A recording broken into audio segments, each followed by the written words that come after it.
Certainly been a challenging year for many businesses, including many startup companies. However, our next guest, who is an entrepreneur, says 2021 and perhaps 2020 as well might have been a great opportunity and might still be a great opportunity to start a new company. Mike Gettis is joining us. He's the co-founder of direct-to-consumer mattress company Endy, which had $250 million in sales and was sold for $90 million, I think 3 years later. And recently just started another company. Mike, great to be able to catch up with you. Thanks so much for your time. Yeah, thanks for having me. And Mike, you know, you've had a lot of success already, and I believe that you and your business partner were trying to figure out whether or not you wanted to launch another company in 2020 given the COVID-19 pandemic, but you did, and you think it's a great time to start a company. Why is that? Absolutely. We started working on the company a little bit before, and as it progressed, just continued to go forward. If anything, it slowed things down a little. But right now, I think during recessions, it's a great time to start a business. Especially right now, there's lots of government funding available for a lot of entrepreneurs. You've got a market where working from home is becoming more normalized. So in a startup space, you don't actually need to get an office space to get a company off the ground. So we're finding that working with people and embracing the remote working culture actually is really great in terms of a lean startup methodology to get a company off the ground. And when you thought about starting your company, there's an article that said you went from the bedroom to the kitchen. Talk to us a little bit about why you chose this current business. Did it have anything to do with the pandemic? Not to actually start to move into kitchen didn't actually have to do with the pandemic exactly. I think what's really cool about kitchen is it's a home goods category, which as well the bedroom is.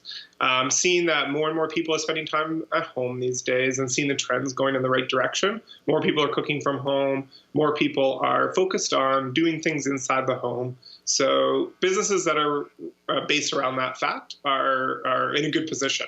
For sure, especially going forward too. It's not just about 2020 and the pandemic. It's also about going forward and looking at the way habits change, especially as people have had more time on their hands, seeing more and more opportunities to engage with customers inside the home.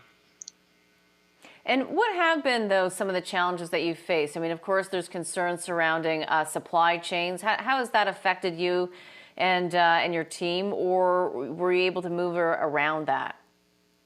Yeah, absolutely. Supply chains are slow. Getting samples are slow.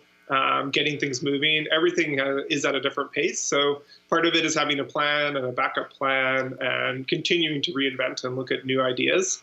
You're not going to get it perfectly the first time through, but we're finding that the rewards are there and that the consumers are there, and especially for online businesses. And that shift, I think for retailers as well and people who have more traditional businesses, the opportunity and consumers are still there and they're still buying. It's just a matter of adapting to the new normal. Yeah.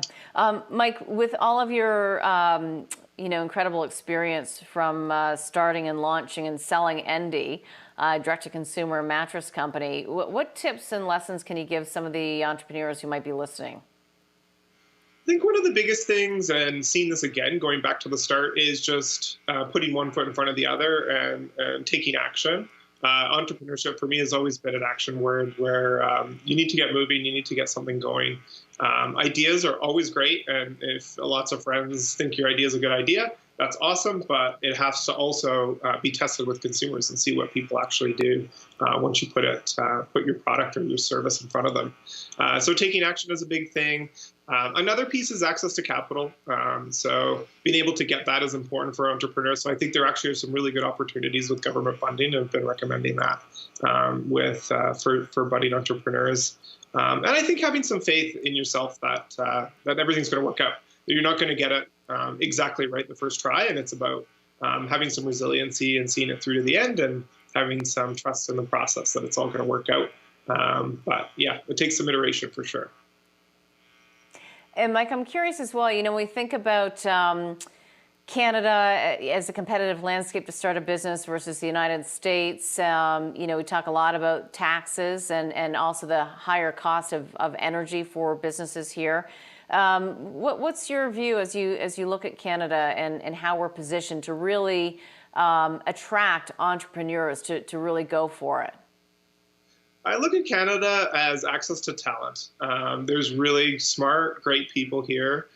There's lots of awesome universities, and I think a lot of that is undervalued, especially in the U.S., if you include the U.S.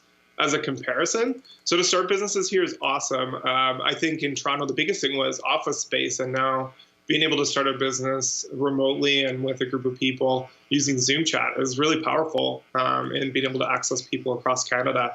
I know, as you probably have seen, there's more companies like Oracle moving away from Silicon Valley and a lot of these hotbeds of talent in the past. And places like Toronto and places like Canada are awesome in terms of attracting really great people. All right, Mike, we'll leave it there. Thank you for joining us. Happy holidays. Thank you very much. Happy holidays. Thank you. That is Mike Gettis. He's the co-founder of mattress business Endy and recently co-founded cookware company Klein.